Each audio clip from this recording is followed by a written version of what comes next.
আসসালামু আলাইকুম রহমতুল্লাহি ওবরাকাতু। ইসলামী চ্যানেলে আপনাদের সকলকে স্বাগতম। আজকে আমাদের আলোচ্য বিষয় হচ্ছে জাহান্নাম সম্পর্কে জনাবে রাসূলুল্লাহ সাল্লাল্লাহু আলাইহি ওয়াসাল্লামের কতিপয় হাদিস দ্বারা আমরা এর বিবরণ সম্পর্কে জানব ইনশাআল্লাহ। তো সরাসরি আলোচনায় যাচ্ছি। সহিহ বুখারীর হাদিস নং 6043 হযরত আবু হুরায়রা রাদিয়াল্লাহু তাআলা আনহু হতে বর্ণিত। عن أبي هريرة رضي الله تعالى عنه أن رسول الله صلى الله عليه وسلم قال حجبت النار بالشهوات। হাদিসের অর্থ হচ্ছে হযরত আবু হুরায়রা রাদিয়াল্লাহু তাআলা আনহু থেকে বর্ণিত, রাসূলুল্লাহ সাল্লাল্লাহু আলাইহি ওয়াসাল্লাম ইরশাদ করেন, জাহান্নাম প্রবৃত্তি অর্থাৎ আনন্দ উল্লাস দ্বারা বেষ্টিত।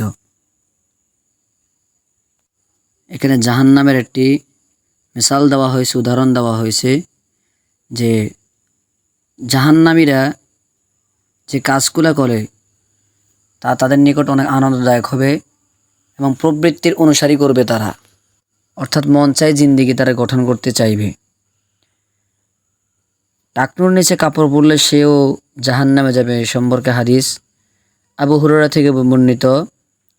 আনিন নবী সাল্লাল্লাহু আলাইহি ওয়াসাল্লাম قال ما أسفل من الكعبين من الإزار في النار।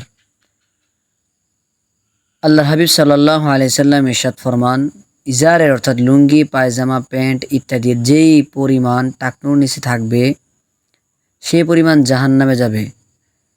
নাউজুবিল্লাহি মিন যালিক। আজকাল বর্তমান সমাজের মধ্যে ডিজিটাল বলতে আমরা যা বুঝি, আমাদের পোশাক আশাক এগুলা পুরুষের জন্য যে পোশাকগুলো আছে, বিশেষ করে জেনারেলদের জন্য তারা যে সমস্ত পায়জামা, যে সমস্ত প্যান্ট ট্রাউজারগুলো পরে সবগুলোই টাকনুর নিচে। অর্থাৎ আমরা আসলে বিবেচনা করলে বুঝতে পারবো যেগুলো সব কিছু হচ্ছে বিজাতিদের অভ্যাস। অর্থাৎ পশ্চিমারা যারা আমাদের ইসলামের ঘোর শত্রু, তাদের এই নলেজটা আছে, তারা ওই হাদিস সম্পর্কে জানে।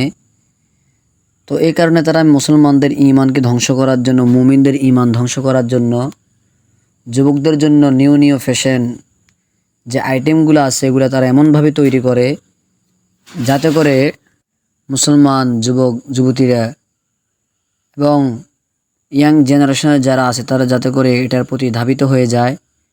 এই জন্য তারা এই নিউ ফ্যাশন আইটেমগুলো এমনভাবে তৈরি করে যে আমাদের টাকনুর নিচে এবং সিরাফারা যে ফ্যানগুলো পাওয়া যায় স্টাইলিং বলে, যে আমাদের সতরকে খোলা রাখা অবস্থায় এই সমস্ত ফ্যাশনগুলো তারা তৈরি করছে।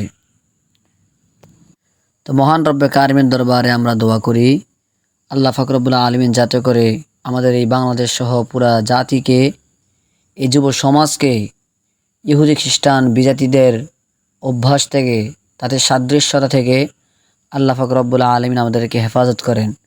কারণ অন্যত্র এক হাদিসের মধ্যে আসছে, মান তাশাব্বাহা বিকওমিন ফাহুয়া মিনহুম, যে জাতি যে সম্প্রদায়ের অনুসারী করবে কাল হাসরের ময়দানে তার সাথেই তার হাসর নাসর হবে।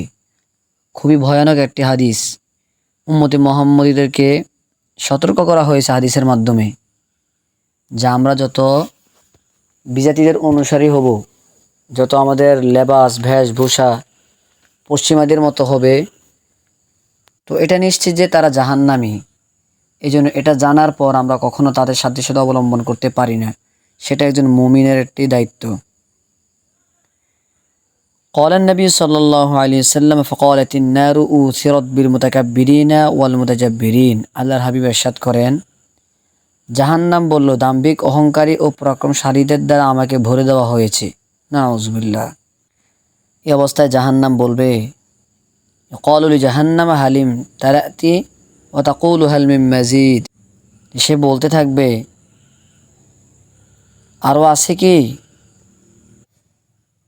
জাহান্নাম থেকে বাঁচার জন্য গুরুত্বপূর্ণ ওসিয়ত, সেটা হচ্ছে হযরতে আবু হুরায়রা রাদিয়াল্লাহু তাআলা আনহু থেকে বর্ণিত। তিনি বলেন, যখন কোরআনের এই আয়াতটা অবতীর্ণ হলো, ওয়া আনজির আশিরাতাকাল আকরাবিন, আর তোমরা আত্মীয় প্রতিবেশীদেরকে সতর্ক করো, তখন রাসূল সাল্লাল্লাহু আলাইহি ওয়াসাল্লাম কুরাইশদের জমা করে একটি গুরুত্বপূর্ণ ওসিয়ত পেশ করলেন। ইয়া মাশারা কুরাইশিন আও কালিমাতিন নাহওয়াহা ইশতারাউ আনফুসাকুম লা উগনি আনকুম মিনাল্লাহি শাইআ ইয়া বানি আব্দ মুনাফ লা উগনি আনকুম মিনাল্লাহি শাইআ ইয়া আব্বাস ইবনে আব্দুল মুত্তালিব লা উগনি আনকা মিনাল্লাহি শাইআ ওয়া ইয়া সফিয়াতু আম্মাতি রাসূলুল্লাহি সাল্লাল্লাহু আলাইহি ওয়াসাল্লাম। এভাবে আল্লাহর হাবিব সাল্লাল্লাহু আলাইহি ওয়াসাল্লাম দীর্ঘ একটা হাদিস বর্ণনা করেন। এখানে বলা হচ্ছে, হে কুরাইশগণ, তোমরা নিজেদেরকে জাহান্নামের আগুন থেকে রক্ষা করো। আল্লাহর আযাব থেকে রক্ষার ব্যাপারে আমি তোমাদের কোনো উপকার করতে পারবো না। হে আব্দে মানাফের লোক সকল, আমি আল্লাহর আযাব থেকে তোমাদের সামান্যতম রক্ষা করতে পারবো না। হে আব্বাস ইবনে আব্দুল মুত্তালিব, আল্লাহর আযাব থেকে বিন্দুমাত্র আমি আপনাদেরকে বাঁচাতে পারবো না। হে রাসূলের ফুফু সুফিয়া, আল্লাহর শাস্তি থেকে আমি আপনাদেরকে রক্ষা করতে পারবো না। এভাবে আল্লাহর হাবিব নিজ কন্যাকেও বলতেছেন, হে মুহাম্মদের কন্যা ফাতিমা, আমার ধন সম্পদ থেকে তোমার যা কিছু ইচ্ছা চেয়ে নাও, কিন্তু পরকালে আল্লাহর আযাব থেকে শুধু আমার কন্যা হওয়ার কারণে আমি তোমাকে রক্ষা করতে পারবো না। সহিহ বুখারীর হাদিস নং 2566। অত্যন্ত একটা গুরুত্বপূর্ণ হাদিস। আলোচ্য হাদিস থেকে জানা যায় যে ঈমান ও আমল ব্যতীত স্বয়ং নবী করিম সাল্লাল্লাহু আলাইহি ওয়াসাল্লামের পরিবার, আত্মীয় স্বজনও আল্লাহর আযাব থেকে মুক্তি পাবে না। অথচ বর্তমান কিছু নির্বোধ ভণ্ড পীরেরা বলে তাদের কাছে মুরিদ হলে নামাজ রোজার দরকার হবে না, এমনিতেই সুপারিশ করে তারা জান্নাতে নিয়ে যাবে। আসলে এরা পীর নয়, বরং নির্বোধ ভণ্ড। এরা বস্তুবাদী ইহুদি খ্রিস্টানদের দোসর। এরাই হচ্ছে এ যুগের সবচেয়ে ভয়ঙ্কর দাজ্জাল। কারণ আল্লাহর হাবিব সাল্লাল্লাহু আলাইহি সাল্লাম আল্লাহ পাক রব্বুল আলামিনের আনীত বিধানগুলো স্পষ্টভাবে উম্মতের নিকট পেশ করে দিয়েছেন। কি আমল করলে, কি কাজ করলে আল্লাহ পাকের নৈকট্য অর্জন করা যাবে, আল্লাহর হাবিব সাল্লাল্লাহু আলাইহি সাল্লামের কোন কথা কাজগুলো মেনে মেনে চললে জান্নাত আমাদের জন্য সহজ হয়ে যাবে, এগুলি স্পষ্ট আকার আল্লাহর হাবিব সাল্লাল্লাহু আলাইহি সাল্লাম বর্ণনা করে দিয়েছেন। এমনকি বিদায় হজের ভাষণে পর্যন্ত সাহাবীদেরকে ওসিয়ত করে গেছেন যে আমি থাকবো না, একসময় তোমরাও থাকবে না, এভাবে আমার আনেওয়ালা যত উম্মত আসবে সকলের নিকট এই বাণী পৌঁছায় দিবা। আল্লাহর হাবিব বলে গেছেন, আমার পক্ষ হইতে একটি বাণী হইল তা পৌঁছিয়া দাও। তো এই কথার মানে এটাই যে আল্লাহর হাবিবের ছোট থেকে ছোট একটা কথাও আমাদের জন্য পালনীয়, করণীয়। আমরা যদি কোনো পীর বা মাজারের নিকট যদি এরকম সমস্ত কথা শুনতে পাই যে তারা আমাদের নাজাদের উসিলা হবে, তারা আমল করলেই চলবে, আমাদের অত কিছু করার দরকার নাই, তাহলে বুঝতে হবে সেটা নির্ঘাত একটা ভণ্ড। কারণ কোনো ব্যক্তির সুপারিশ করার অধিকার নাই। আল্লাহ পাক রব্বুল আলামিন শুধুমাত্র আল্লাহর হাবিব সাল্লাল্লাহু আলাইহি সাল্লামকে কাল হাসরের ময়দানে অনুমতি দিবেন, যেটা আমরা হাদিসের মাধ্যমে জানতে পেরেছি।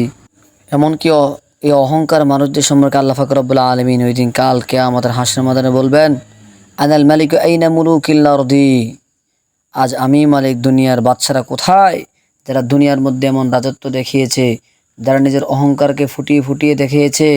বর্তমান আমরা দেখতে পারি শেখ হাসিনা সহকারে স্বৈরাচার যে সরকারগুলো, আওয়ামী লীগের মতো ভয়ঙ্কর আরও যারা ছিল অতীত, তারা মুসলমানদের উপরে, তারা জাতির উপর কত বড় জুলুম করেছে। এমনভাবে অঙ্কন সূচি মায়ানমার বার্মার লোকদের উপর কত নির্যাতন করেছিল। তারা ভেবে যে আমরা দুনিয়ার এই জমিনটাই মনে হয় তাদেরকে দেওয়া হয়েছে। অথচ আমরা পূর্ব থেকে যদি লক্ষ্য করি, সেই সুপারস্টার যারা বড় বড় রাজা দাবি করছে, নমরুদ, সেও বেশি দিন টিকতে পারে নাই। ফেরাউনের মতো এত বড় বাদশা, সেই মানুষদের উপর খুব জুলুম করেছিল, কিন্তু সেও দুনিয়ার জমিনে বেশি দিন টিকে থাকতে পারে নাই। তেমনিভাবে আমরা মায়ানমারের সরকার যে অঙ্কন সূচি ছিল, সেও বেশি দিন টিকতে পারে নাই, সেও জেলখানায় আবদ্ধ হয়েছে। বর্তমান আমাদের সরকার যাদেরকে আমরা পাওয়ারফুল মনে করতাম, আজ নিজ চোখে আমরা দেখে গিয়েছি যে সমস্ত পরাশক্তি পর্যন্ত টিকতে পারে নাই, যারা দুনিয়ার বুকে অহংকার করে চলবে। আল্লাহ পাক রব্বুল আলামিনের একটা কথা আছে যে তিনি ছাড় দেন ছেড়ে দেন না। এই জন্য সকলের সতর্ক থাকা উচিত, সকলের এই জিনিসটা ভাবা উচিত। জন্ম যেহেতু হয়েছে, মৃত্যু আসবেই। আর মৃত্যু যখন হবে তখন আমাদের কি করণীয়, তখন আমাদের কি থাকবে আসল। দেখা যায় দুনিয়ার মধ্যে আমল ছাড়া আমাদের আর কোনো কিছুই বাকি থাকবে না। আল্লাহর হাবিব সাল্লাল্লাহু আলাইহি সাল্লাম জাহান্নাম দেখেছেন, এই কথা বর্ণনা করেন। ক্বালা রাসূলুল্লাহ সাল্লাল্লাহু আলাইহি সাল্লাম, রাআইতু জাহান্নামা ইউহতিমু বা'দুহা বা'দান ওয়া রাআইতু আমারা ইয়াজুরু কসবাহু ওয়া হুয়া আউয়ালু মান সাইয়্যিবা আস-সাওয়াইব।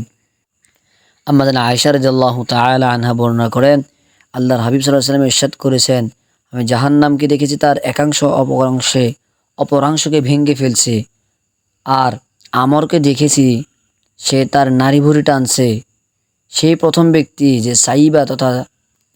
সাইবা তথা প্রথা চালু করেছে। এই একটি হাদিস থেকেও আমরা বুঝতে পারি জাহান্নাম এতটা ভয়ানক হবে, এতটা ক্ষুধার্ত হবে ওই দিন, যে আল্লাহ হাবিব সাল্লাল্লাহু আলাইহি সাল্লাম দেখেছেন যে জাহান্নাম এক অংশ অপর অংশকে খেয়ে ফেলতেছে। তারা অনুমান করা যায় তার ভিতরে যত লোক দেওয়া হবে, যদি জাহান্নামীকে দেওয়া হবে, সে তাদেরকে অঙ্গার বানিয়ে ফেলবে, জ্বালিয়ে পুড়িয়ে।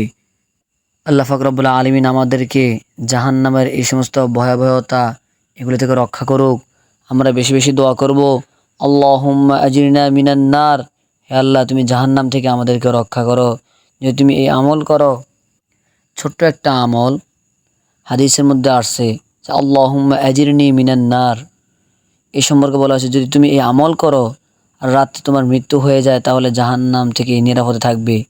যেটা ফজরের নামাজের পর 7 বার এই দোয়া পাঠ করো আর ওই দিনে তোমার মৃত্যু হয়ে যায় তাহলে জাহান্নাম থেকে তুমি নিরাপদে থাকবে। আবু দাউদ শরীফের মধ্যে হাদিসটি এসেছে।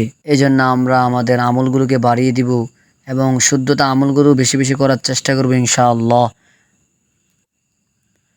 আল্লাহ পাক রব্বুল আলামিন আমাদের সকলকে জাহান্নামের যাবতীয় কাজকর্ম, ফিতনা ফাসাদ এবং অশ্লীল কথাবার্তা থেকে আল্লাহ পাক রব্বুল আলামিন আমাদেরকে হেফাজত করুক। ওয়া আখিরু দাওয়ানা আলহামদুলিল্লাহি রাব্বিল আলামিন। আসসালামু আলাইকুম ওয়া রাহমাতুল্লাহি ওয়া বারাকাতুহু।